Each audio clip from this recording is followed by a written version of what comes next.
कौन सा वो देश है जिसके पास सबसे खतरनाक परमाणु है? अमेरिका और रशिया, दोनों के पास इतने हथियार हैं कि धरती ही खत्म हो जाएगी, कुछ बचेगा ही नहीं अगर इन्होंने अपने आधे न्यूक्लियर वेपन भी छोड़ दिए एक दूसरे पे। एक परमाणु बम जब फटता है तो कैसी तबाही आती है? इतना होता है कि लोहे तक को गला देगा। यानी परमाणु गिरेगा तो आदमी भी भाप बन जाएगा? आदमी भाप, वाष्पीकरण होगा, लिक्विफिकेशन भी नहीं होगा, क्योंकि आदमी नहीं मिलता। भविष्य में ऐसा हो सकता है कि कोई किसी पर परमाणु बम दाग दे? जियोपॉलिटिक्स में एक वर्ड होता है मैड। कुछ देश अगर अनस्टेबल और इररिस्पॉन्सिबल हुए तो कोई बड़ी बात नहीं होगी कि इनमें से कोई एकदम सिरफिरा हो जाए और ऐसा काम कर बैठे।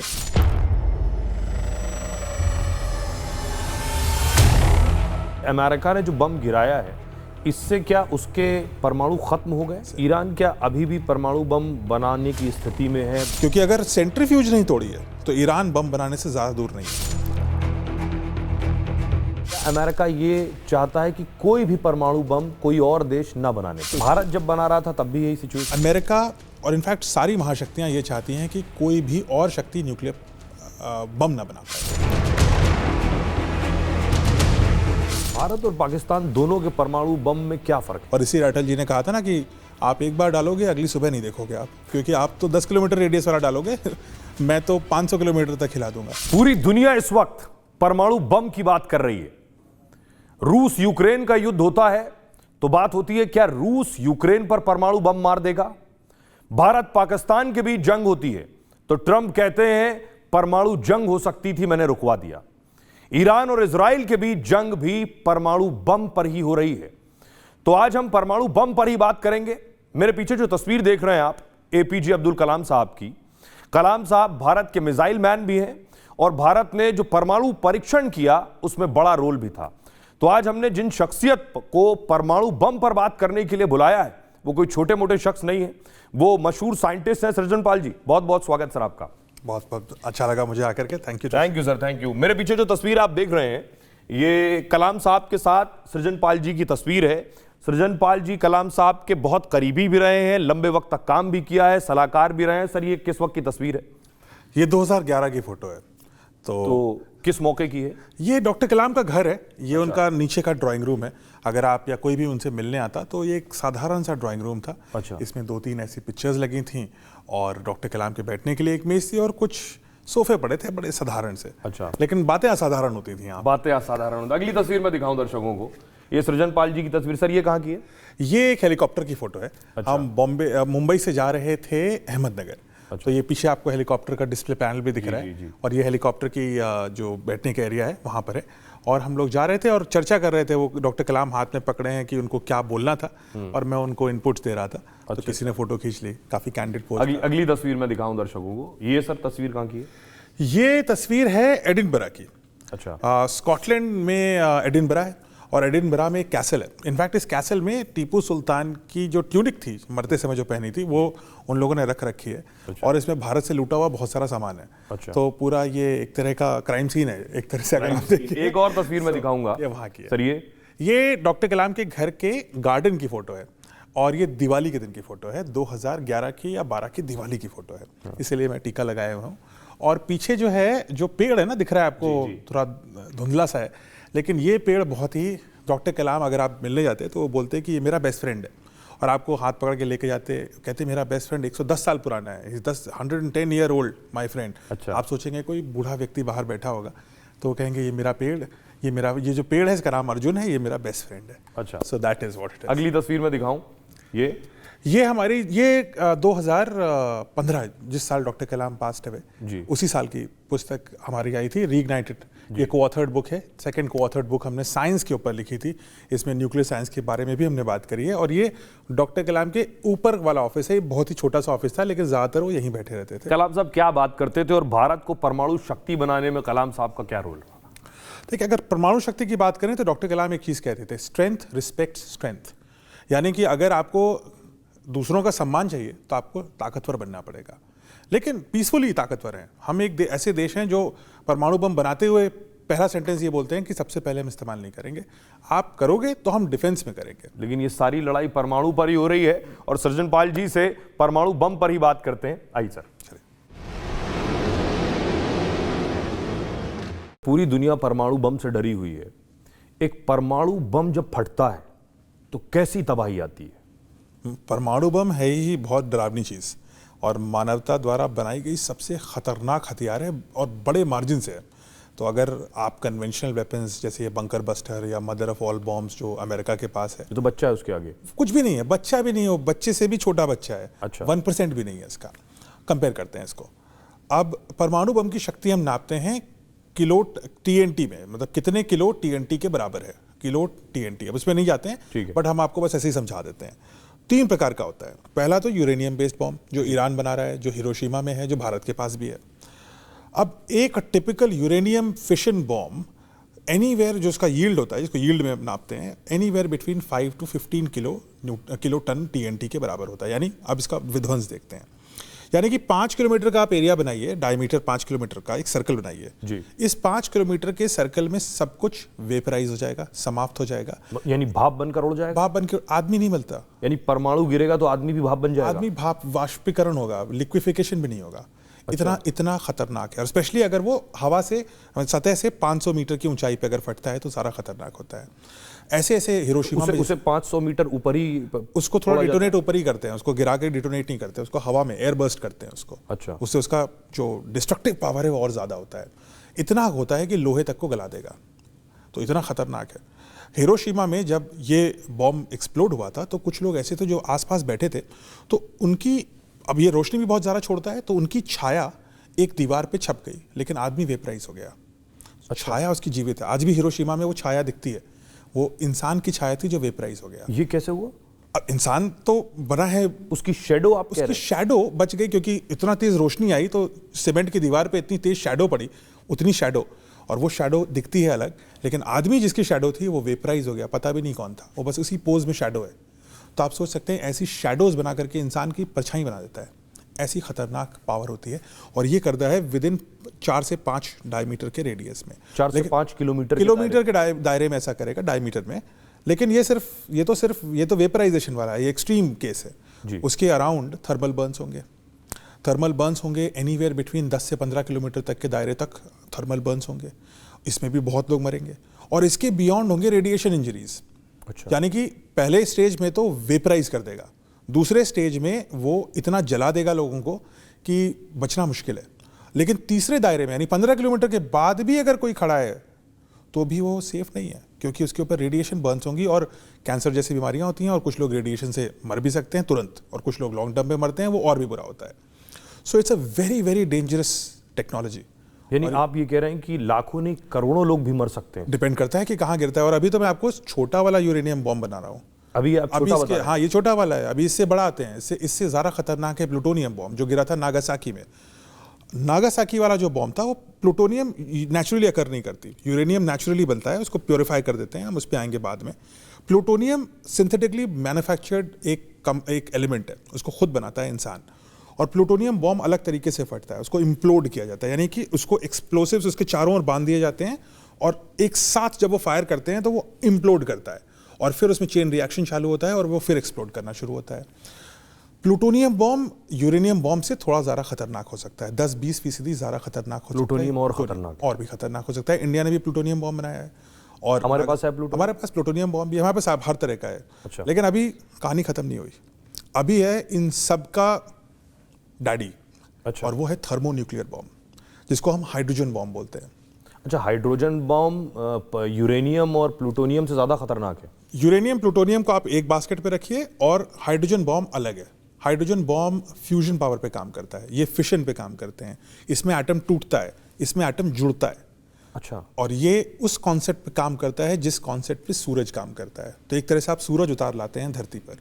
अच्छा। हर थर्मोन्यूक्लियर यानी फिशन बॉम्ब में एक न्यूक्लियर बॉम्ब लगा होता है, ये वाला। अच्छा। या तो प्लूटोनियम वाला या यूरेनियम वाला लगाते हैं।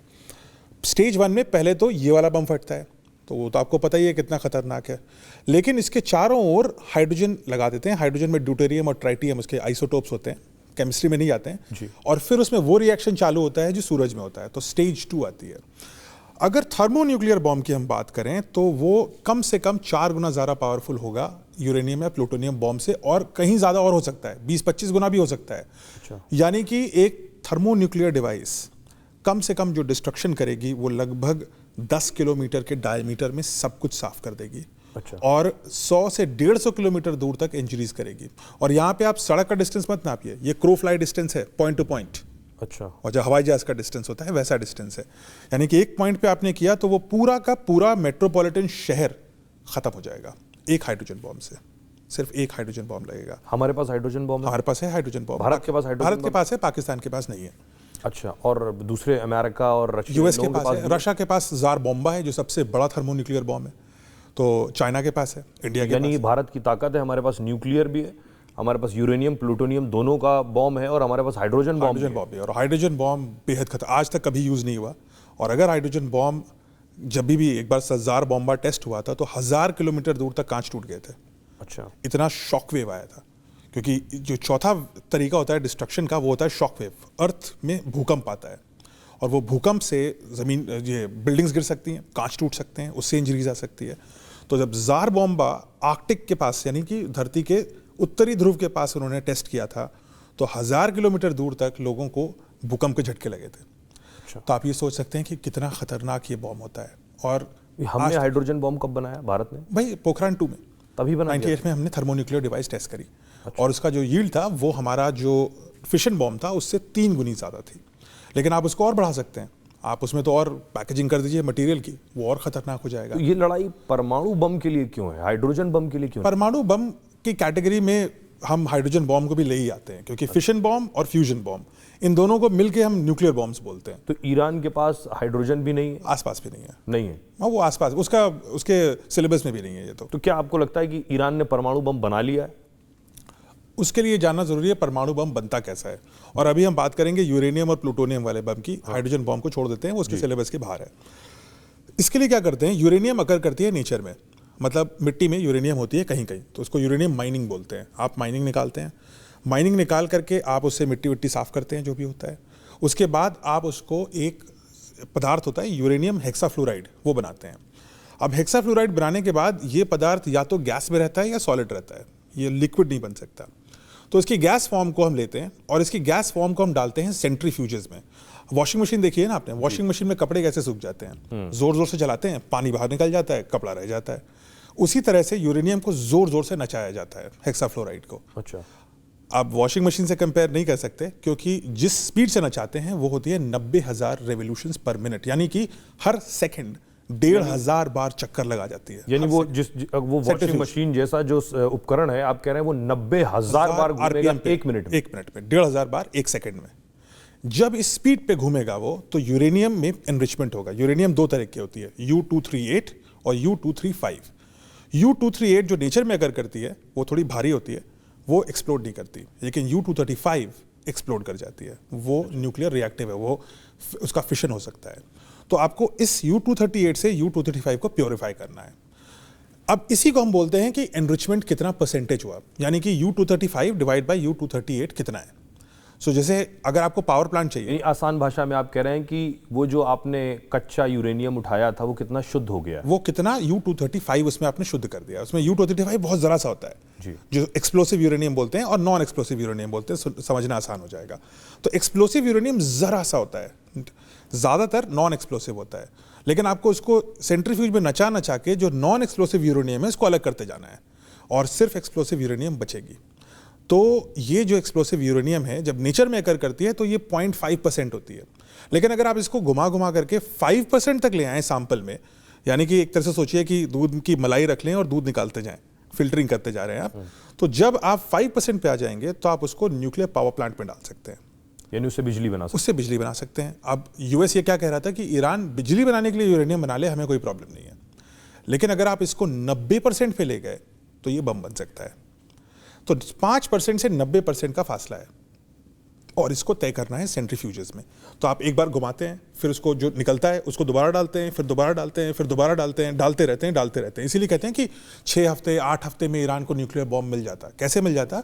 क्योंकि वो बार बार इसी रीप्रोसेसिंग करता रहता, तो एनरिचमेंट होता जाता, और अभी ईरान था 60% पर, 60 तक पहुंच गया था। ऐसा इजराइल और यूएस बोल रहे हैं। Iran is not obviously going to disclose, लेकिन जो यूएस की इंटेलिजेंस एजेंसीज हैं वो बोल रही हैं कि 60 पर है, 90 पे पहुंच गया तो बम बन जाता। अच्छा, तो इसीलिए जब आपने ये बोला कि क्या ईरान बम बना लेगा, तो बम बनाने के लिए दो चीज़ें चाहिए। यूरेनियम, वो ईरान के पास है क्योंकि ईरान में नेचुरली यूरेनियम अकर भी करती है। अच्छा, और प्योरिफिकेशन, जिसके लिए चाहिए हमें सेंट्रीफ्यूज। मेन खेल है सेंट्रीफ्यूज का। तो जो इन्होंने नतान्ज और फुर्दो में जो बंकर बस्टिंग बॉम्ब्स डाले हैं, उसका मेन मकसद था सेंट्रीफ्यूजेस को तोड़ देना। तो ईरान की सेंट्रीफ्यूजेस हैं, यानी वही जो मशीन आप बता रहे हैं उनको तोड़ जो दें, घूमती है जोर जो जोर से, यूरेनियम को घुमाती है, जो यूरेनियम को जोर जोर से, यूरेनियम हेक्साफ्लोराइड को घुमा करके उसको प्योरीफाई, एनरिच करती है। अमेरिका ने वो तोड़ दिया। अब ऐसा अमेरिका कहता है, लेकिन आज की अगर खबर हम देखें तो अब अमेरिका की ही कुछ न्यूज मेरा एजेंसीज अगला सवाल भी यही है कि अमेरिका ने जो बम गिराया है, इससे क्या उसके परमाणु खत्म हो गए? तो क्या हुआ कि अब ईरान को ये पता था कि कभी ना कभी तो आफत आएगी जी। तो उन्होंने क्या किया कि उन्होंने बंकर्स बनाए 300 फीट नीचे, उसके ऊपर रॉक्स, नेचुरल रॉक्स, कंक्रीट और स्टील प्लेट्स लगा करके कि कोई कन्वेंशनल हथियार, कोई बम मार करके इसको तोड़ ना पाए, क्योंकि ये तो पहाड़ी के बीच में है। जी। अमेरिका ही एक कंट्री थी जिसके पास बंकर बस्टर बॉम्ब थे। बंकर बस्टर बॉम्ब क्या करते हैं, 250 फीट काटते हुए नीचे जाते हैं जी। 15,000 किलोग्राम का, फिर दूसरा बम उसी गड्ढे में गिरा देते हैं, तो 250 या 300 फीट पे यू कैन डिस्ट्रॉय एनीथिंग। सो अब ईरान को ये रोकने के लिए इन्होंने ऐसा किया। अमेरिका कह रहा है कि हमने सेंट्रीफ्यूज तोड़ दी। अब अमेरिका की कुछ एजेंसी कह रही हैं कि शायद नहीं टूटी पूरी तरीके से, हमें ये नहीं पता। ईरान कह रहा है कि जो भी प्योरीफाइड एनरिच्ड यूरेनियम थी वो तो मैंने पहले से हटा दी। अच्छा, तो जो 60% यूरेनियम प्योरीफाइड थी वो कह रहे हैं वो तो हमने पहले से हटा दी थी, इसलिए उसमें कुछ डिस्ट्रक्शन नहीं हुआ है। अमेरिका कह रहा है कि लेकिन सेंट्रीफ्यूज तो मैंने तोड़ दी, तो अगर तुम्हारे पास 60% पड़ी भी है तो तुम उसको 61 नहीं कर पाओगे, 90 तो छोड़ दो, तुम 61 ही नहीं कर पाओगे।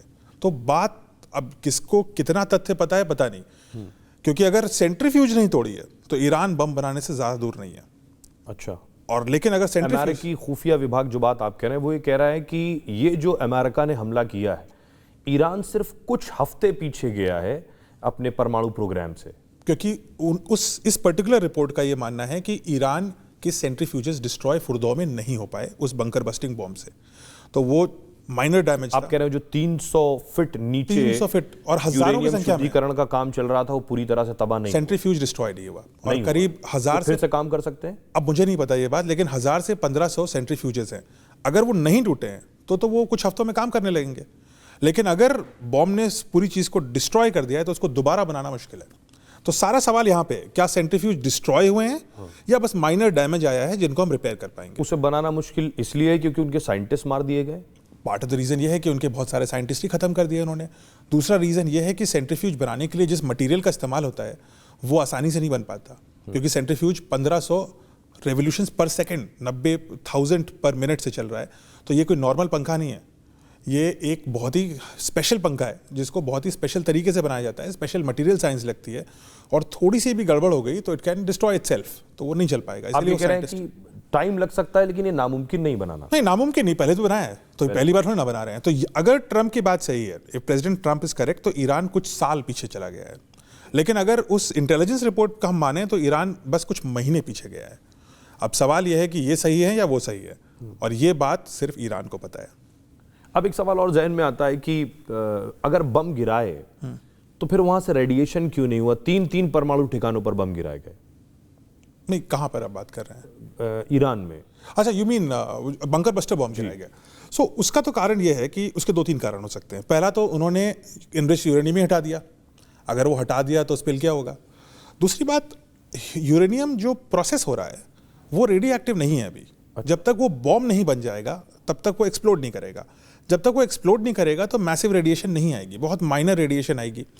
और अगर पहाड़ी के अंदर आएगी, रॉक्स के अंदर, और ये हेवी रॉक्स हैं, तो ये रेडिएशन हेवी रॉक्स अब्जॉर्ब कर लेंगे, तो थोड़ा मुश्किल है रेडिएशन सिग्नेचर को देख पाना।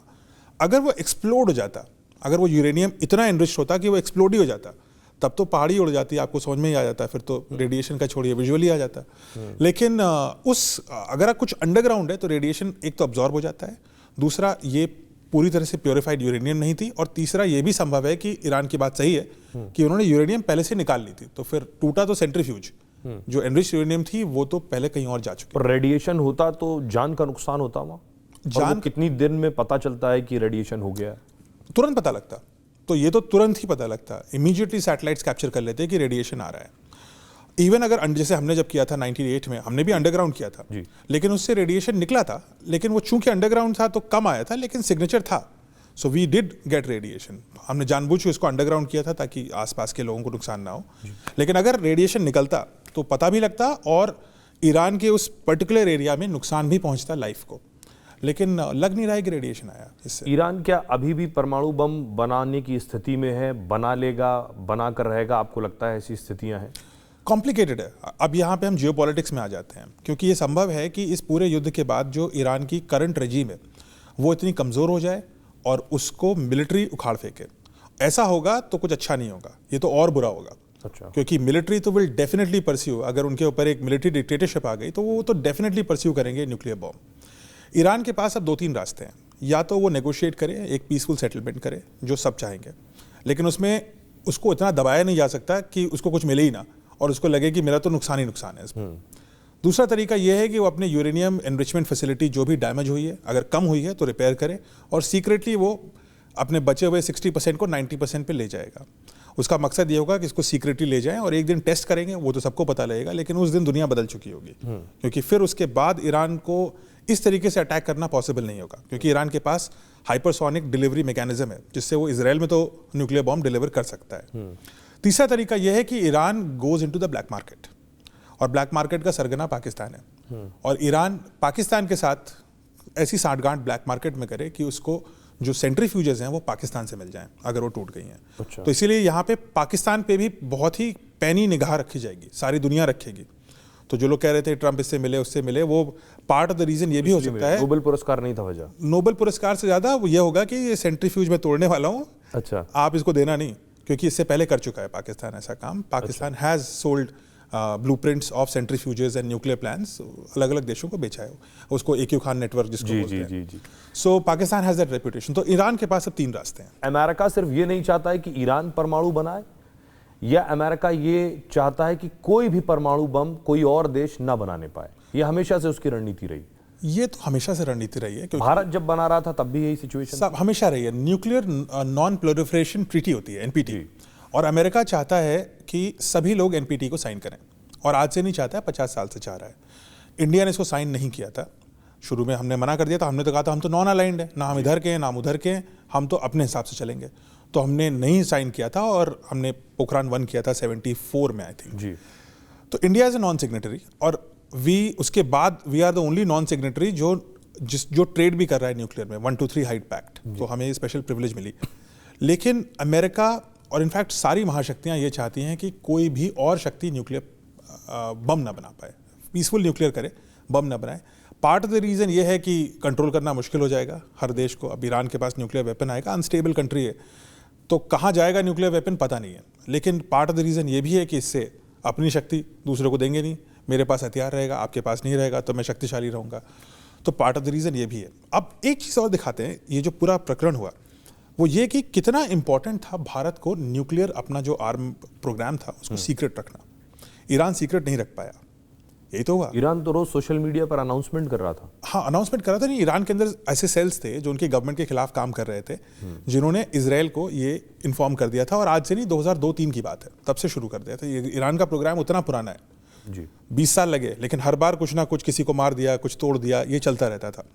लेकिन India was able to maintain secrecy, और इंडिया की वो सीक्रेसी, क्यों डॉक्टर कलाम मेजर पृथ्वी बन के घूम रहे थे, क्यों हम डेजर्ट में साइंटिस्ट को आर्मी की यूनिफॉर्म पहना रहे थे, और सब कुछ एकदम अंडरग्राउंड चल रहा था, किसी को पता नहीं चल रहा था हो क्या रहा है, सैटेलाइट से भी बच रहे थे। वो इम्पॉर्टेंट इसलिए था क्योंकि जो हाल जो ईरान को रोकने के लिए पूरी दुनिया और अमेरिका की शक्तियाँ लग गई, वो शक्तियाँ हमारे पीछे भी लगती लगी थी उस वक्त, बिल्कुल लगी थी हमारे पीछे, लेकिन उनको एग्जैक्टली पता नहीं था ना कि क्या हो रहा है। शक था, शक के दायरे में तो हम डेफिनेटली थे। अच्छा। कुछ कुछ समझ में आ रहा था, वो तो हर बार समझ में आता है, लेकिन एग्जैक्टली नहीं पता था कि क्या हो रहा है, कितना हो रहा है, और फिर थर्मोन्यूक्लियर हो रहा है, यानी हाइड्रोजन बॉम्ब भी हो रहा है। इसका तो किसी ने सोचा भी नहीं था कि इंडिया इतना केपेबल बनेगा। लेकिन कुछ तो आइडिया था, लेकिन चूंकि हम लोग वो सारे प्रिकॉशंस ले रहे थे उनको कंफ्यूज रखने के, so we were able to evade that. Pakistan को ये प्रॉब्लम नहीं थी। जैसे इंडिया ने टेस्ट किया, Pakistan got it from China and China का उन्होंने टेस्ट तब अमेरिका ने पाकिस्तान पर कोई दबाव नहीं बनाया? अमेरिका ने पाकिस्तान पर दबाव बनाया था। नवाज शरीफ को इनफैक्ट बिल क्लिंटन ने ऑफर किए थे, आई थिंक $4 बिलियन की एड, अगर वो चाइनीज इंपोर्टेड न्यूक्लियर वेपन्स को डिटोनेट करके पाकिस्तान का अपना बता करके ना करें। अच्छा। लेकिन नवाज शरीफ के रेलवे मिनिस्टर ने उस समय बोला था कि नवाज शरीफ चाहते थे कि पैसे ले लें, बम छोड़ दें, लेकिन उनकी मिलिट्री ने नहीं माना ये बात, और उन्होंने कहा नहीं तो करना पड़ेगा। और उस पोजीशन से नवाज शरीफ इतने कमज़ोर हो गए कि 99 में कारगिल हुआ, जिनके बारे में उनको पता ही नहीं था कुछ, और उसके बाद मुशर्रफ आ गए और नवाज शरीफ ही बाहर हो गए। सो प्रॉब्लम यही थी कि पाकिस्तान में कोई कौन सरकार चला रहा है वो तो किसी को नहीं पता था, आज भी नहीं पता, और उस समय तो बहुत ही बुरी हालत। तो भारत और पाकिस्तान दोनों के परमाणु बम में क्या फर्क है? आपने कहा परमाणु बम में भी कैटेगरी है। पहली बात तो यह है कि पाकिस्तान का परमाणु बम इंपोर्टेड है और हमारा सेल्फ क्रिएटेड है, तो हम सेल्फ रिलायंट है। पहली बात है, पाकिस्तान ने ये चाइना से लिया कुछ कंपोनेंट, इधर उधर से इंटेलिजेंस ली, चाइना ने खुद एस्पियोनाज नेटवर्क से लिया था और उन्होंने पाकिस्तान को पास ऑन किया। तो पाकिस्तान का परमाणु बम is not a self reliant device, उसके ऊपर चाइना का प्रेशर है, उसके ऊपर अमेरिका का कंट्रोल है एक हद तक। India is self reliant when it comes to nuclear power of all kinds, और उसका नतीजा यही निकला कि हमने 2023 में परमाणु ऊर्जा के लिए भी अपना खुद का प्लांट बनाया, हम अपना रिएक्टर भी बना पाए। ना सिर्फ हमने परमाणु बम बनाया, हमने सिविलियन रिएक्टर भी 100% इंडिजीनियस बना लिया है, दोनों काम हमने कर लिए, और उसी वजह से हम थर्मोन्यूक्लियर डिवाइस टेस्ट कर पाए। हमारे पास जो एबिलिटी है हाइड्रोजन बॉम्ब बनाने की, पाकिस्तान को कोई नहीं देने वाला, तो पाकिस्तान हमेशा एक कदम पीछे रहेगा इसमें। और इसी अटल जी ने कहा था ना कि आप एक बार डालोगे अगली सुबह नहीं देखोगे आप, क्योंकि आप तो 10 किलोमीटर रेडियस वाला डालोगे मैं तो 500 किलोमीटर तक हिला दूंगा। सो इसलिए that is a difference between. और दुनिया के जितने देश हैं, चाहे वो अमेरिका हो, रशिया हो, चाइना हो, इजराइल हो, इन सब के पास परमाणु है।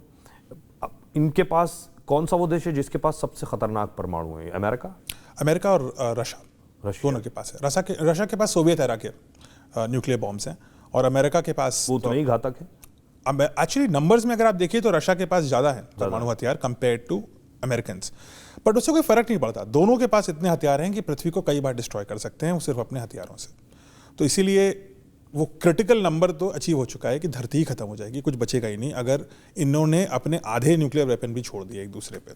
सो अमेरिका और रशिया आर द मोस्ट, इनका हेविली, क्योंकि ये कोल्ड वॉर एरा के हैं तो इन्होंने बहुत सारे न्यूक्लियर वेपन्स बना के रख रखे थे। उसके बाद China is also got a lot of nuclear weapons. परमाणु इन लोगों ने शांति के लिए बना रखे हैं?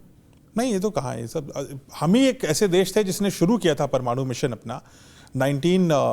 इनफैक्ट होमी भाभा ने शुरू किया था भारत में परमाणु को, और ये जो क्रैश में उसके बाद उनकी, हाँ वो, और इंटरेस्टिंग बात यह है कि होमी भाभा ने वर्ल्ड वॉर 2 चल रहा था और तब मैनहट्टन प्रोजेक्ट जिससे ओपेनहाइमर ने बॉम्ब बनाया वो पता भी नहीं था किसी को, लेकिन 1944 ने होमी भाभा ने उस समय टाटा को, जीआरडी टाटा होंगे उस समय, जीआरडी टाटा को लेटर लिखा कि फंडामेंटल फिजिक्स में एटॉमिक साइंस में स्टडी होनी चाहिए, और तब उदय हुआ 1944-45 की बात कर रहा हूँ मैं, अभी बम बना नहीं था, तब उदय हुआ TIFR का, Tata institute of fundamental research. 1948 में आज़ाद भारत में जब पहली बार डिपार्टमेंट्स घोषित किए गए तो डिपार्टमेंट ऑफ एटॉमिक एजेंसी बना और सेंटर फॉर एटॉमिक रिसर्च बना, और बाद में इन दोनों को कंबाइन किया गया। उसके बाद इसको प्रधानमंत्री के ऑफिस में लाया गया 1954 के आसपास, और 1956 में इंडिया ने अप्सरा नाम का एक रिएक्टर था वो बनाया जिसमें इंग्लैंड से फ्यूल आता था, और हम टेस्ट रिएक्टर देखते थे। 1950s की बात कर रहा हूँ मैं। और Homi Bhabha, of course Homi Bhabha passed away 1966। Interesting बात यह थी कि होमी भाभा जो एयर क्रैश में मरे वो भी काफ़ी सवालिया निशान। 62 में आई थिंक चाइना वॉर हुआ, 64 में चाइना बिकेम न्यूक्लियर पावर, 64 में नेहरू ऑल्सो पास्ट अवे, और 64 में होमी भाभा सेड कि मेरे को 18 महीने दो, मैं बम बना दूंगा, क्योंकि चाइना ने हमें धोखा दिया था और चाइना न्यूक्लियर पावर बन चुका था।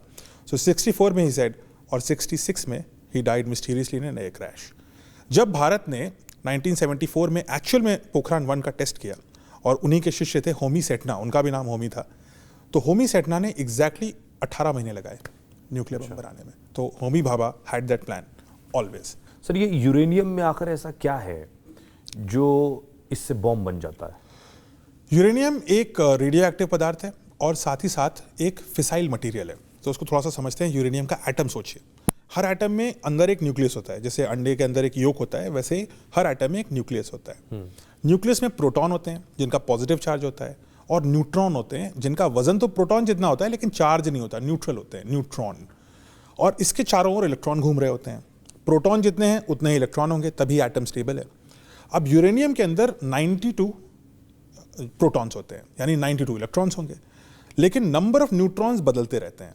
तो कभी न्यूट्रॉन हो सकते हैं 140 से लेकर के 146 के बीच में नंबर बदलता है, इसीलिए U238, U235, U233, 234 ऐसे करके होते हैं। 238 का मतलब क्या है? 92 प्रोटॉन्स प्लस 146 न्यूट्रॉन्स, 238 ऐसे बनता है। अब यूरेनियम में अगर आप इसके न्यूक्लियस पे अगर आप निशाना लगा करके एक फास्ट मूविंग न्यूट्रॉन मारेंगे तो ये टूट जाएगा और इसके दो अलग अलग न्यूक्लियस बन जाएंगे, ये अलग चीज़ बन जाएगी और इससे और न्यूट्रॉन निकलेंगे। ये न्यूट्रॉन दूसरे यूरेनियम में लड़ेंगे, ये दूसरे में लड़ेंगे और इसको हम बोलेंगे चेन रिएक्शन। और हर बार जब ऐसा होगा तो एनर्जी रिलीज होती है। तो इसीलिए क्रिटिकल मास अगर आपके पास है और आपने न्यूट्रॉन यूरेनियम 235 के कोर पे फायर किया तो उससे और न्यूट्रॉन निकलेंगे, 2 से 3 न्यूट्रॉन निकलेंगे, ये 2-3 न्यूट्रॉन और तोड़ेंगे और तोड़ते जाएंगे। जैसे वो जेंगा करके गेम नहीं होता, एक खींचते हैं पूरा गिरता है, या जैसे वो बनाते हैं लोग, इधर से एक मारते हैं पूरा ताश का पत्ता गिर जाता है, वैसे ही चेन रिएक्शन होगा और ये अलग अलग बढ़ते जाएंगे नंबर ऑफ एटम्स। तो महज कुछ सेकंड के अंदर, सेकंड भी नहीं, सेकंड से भी छोटा हिस्सा में के अंदर बहुत बड़ा mass of uranium 235 will explode. In fact ज़्यादातर तो एक्सप्लोड नहीं होता है। हिरोशिमा में 60 किलोग्राम यूरेनियम था, उसमें से महज 800 ग्राम एक्सप्लोड किया। अच्छा, 800 ग्राम में क्या हो गया? ये 800 ग्राम की तबाही थी। 800 ग्राम की तबाही थी, बाकी तो बेकार हो गया यूरेनियम। उस समय एफिशिएंसी 1% होती थी, अब एफिशिएंसी 20 से 30% होती है। इसलिए कम यूरेनियम में ज़्यादा एनर्जी निकल सकती है, यानी बम खतरनाक। इस एनर्जी का पर्पस तो सर बिजली बनाना था, ये बम कैसे बना? पहले तो बम बनाना था, मैनहट्टन प्रोजेक्ट तो बम, ओपेनहाइमर ने तो बम बनाया था जी। बिजली बनने में तो 9 साल और लगे। 45 में बॉम्ब बना, 50 मध्य में आकर के बिजली बन पाई स्टेबली। तो मकसद ही ये था, मकसद ही डिस्ट्रक्टिव था। और वो बड़ा इंटरेस्टिंग पॉइंट है। और इसी में भारत थोड़ा सा जो है इस पूरी टेक्नोलॉजिकल प्रोग्रेस में हमारा जो डायरेक्शन होना चाहिए वो अलग है, क्योंकि हमारे पास यूरेनियम नहीं है, हम यूरेनियम रिच कंट्री नहीं है, लेकिन हमारे पास एक और रेडियो पदार्थ है, रेडियो एक्टिव पदार्थ है जिसका नाम है थोरियम। और दुनिया का आधे से ज़्यादा थोरियम सिर्फ भारत में है। और ये थोरियम से बम नहीं बन सकता, लेकिन पावर जनरेट हो सकती है। और इस थोरियम को अगर हमारे साइंटिस्ट काम कर रहे हैं इस पर, होमी भाभा ने भी कहा था 1950s में, अगर हम इस थोरियम को एनर्जी में कन्वर्ट कर पाए तो दुनिया में जितना कोयला बचा है वो जोड़िए, plus petrol, plus gas, plus uranium, इन सब को जोड़ दीजिए, उससे ज़्यादा एनर्जी भारत के थोरियम में है। तो जिस दिन भारत थोरियम क्रैक करेगा, और हम काम कर रहे हैं उस पर, अच्छा, अगले 10-15 साल में अगर हमने थोरियम को क्रैक कर लिया कमर्शियली वायबल तरीके से, तो भारत दुनिया की एनर्जी कैपिटल बन जाएगा। तो ये बहुत बड़ी अपॉर्चुनिटी है। तो अब आखिरी सवाल सर मेरा आपसे, आपको लग रहा है कि परमाणु बमों की धमकियां ही दी जाती हैं, या भविष्य में ऐसा हो सकता है कि कोई किसी पर परमाणु बम दाग दे? किसी को नहीं पता था हिरोशिमा नागासाकी में क्या होगा। जियोपॉलिटिक्स में एक वर्ड होता है mad, MAD, mutually assured destruction. यानी कि मेरे पास भी न्यूक्लियर, आपके पास भी न्यूक्लियर, आप मुझे मारोगे, उस आपके मेरे तक लैंड करें तब तक मेरे आप तक लॉन्च हो चुके होंगे, यानी कि हम दोनों खत्म हो जाएंगे। Mutually assured destruction. अब इसी वजह से कोल्ड वॉर में सोवियत और US में न्यूक्लियर वॉर नहीं हुआ, बच गया। लेकिन अगर बहुत सारी कंट्रीज के पास न्यूक्लियर बॉम्ब जाएंगे और उनमें से कुछ कंट्रीज की गवर्नमेंट अनस्टेबल होगी या उनमें ब्लैक मार्केटिंग होगी, जैसे पाकिस्तान के साथ ऑलमोस्ट हो गया था, तो ये न्यूक्लियर बॉम्ब्स जा सकते हैं टेररिस्ट के पास, नंबर 1। नंबर 2, टेररिस्ट के पास इतना नॉलेज है कि वो परमाणु बम चला पाए? हर प्रकार का बम नहीं जाएगा ना, वो टेररिस्ट को परमाणु बम डिलीवर तो नहीं कर पाएगा, उसके पास मारेगा कैसे? हाँ। लेकिन वो डर्टी बॉम्ब्स ले जाएगा, यानी ये रेडियो एक्टिव पदार्थ होंगे, इनको जा करके कहीं रख देगा और ये धमाका नहीं होगा, लेकिन इनसे रेडिएशन डैमेज होता रहेगा और पता भी नहीं चलेगा बहुत दिन तक कि ये हो क्या रहा है। अच्छा। तो ये काम, this is something which can happen. Small scale nuclear weapons भी बनाए जा सकते हैं, यानी कि टैक्टिकल न्यूक्लियर वेपन जिनको बोलते हैं, वो भी लीक हो सकते हैं। तो ज़्यादा देशों के पास अगर न्यूक्लियर हथियार होगा और उनमें से कुछ देश अगर अनस्टेबल और इररिस्पॉन्सिबल हुए, तो कोई बड़ी बात नहीं होगी कि इनमें से कोई एकदम सिरफिरा हो जाए और ऐसा काम कर बैठे जिसका बाद में खामियाजा उसको भुगतना पड़ेगा। मतलब अगर ईरान इजराइल के ऊपर कभी न्यूक करने की कोशिश करेगा तो इजराइल भी कर देगा, इजराइल इज ऑल्सो न्यूक्लियर है, वो डिक्लेयर्ड नहीं है लेकिन they also have it, so that will lead to a major disaster. तो आने वाले समय में आई थिंक बहुत सारे देश काम कर रहे हैं, साउथ अफ्रीका भी काम कर रहा है इसके ऊपर, ईरान तो बहुत तेज़ी से काम कर रहा है और अब और तेज़ी से करेगा अगर उसने वो पाथ चुना तो आने वाले टाइम में ये संभव है कि कोई ऐसा देश या कोई ऐसा लीडर ऐसा गलत निर्णय ले ले, और इसके लिए हमें दोबारा जा करके न्यूक्लियर प्रोलिफरेशन कैसे रोकें और रिस्पॉन्सिबल न्यूक्लियर यूज़ के ऊपर हम काम करें। एक अच्छी ऐसा सिरफिरा देश सिर्फ पाकिस्तान और ईरान ही हो सकता है, क्योंकि भविष्य में अतीत में उदाहरण तो अमेरिका का भी है। हाँ, अब तक न्यूक्लियर बॉम्ब 2 बार यूज हुआ है। अच्छा। और दोनों बार अमेरिका ने यूज किया है, और जब यूज किया है तो वो युद्ध जीत रहे थे, ऐसा भी नहीं था कि युद्ध हार रहे थे, बट जल्दी जीतने के लिए किया। तो Hiroshima Nagasaki was that is एक नेगेटिव। लेकिन एक पॉजिटिव बात यह है कि क्यूबन मिसाइल क्राइसिस से लेकर के वियतनाम वॉर तक बार बार अमेरिकी राष्ट्रपतियों को सजेस्ट किया गया कि आप न्यूक कर दो, लेकिन किसी भी अमेरिकी राष्ट्रपति या सोवियत ने कभी भी न्यूक्लियर बॉम्ब नहीं इस्तेमाल किया। सो थोड़ा रिस्पॉन्सिबल रहे हैं हम। लेकिन मुझे लगता है कि इस पूरे न्यूक्लियर प्रोलिफरेशन में यू राइट कि पाकिस्तान सबसे खतरनाक कड़ी है, क्योंकि एक तो वो नो फर्स्ट यूज़ को मानता नहीं है, तो वो तो कहता है तो यूज़ करूंगा मैं।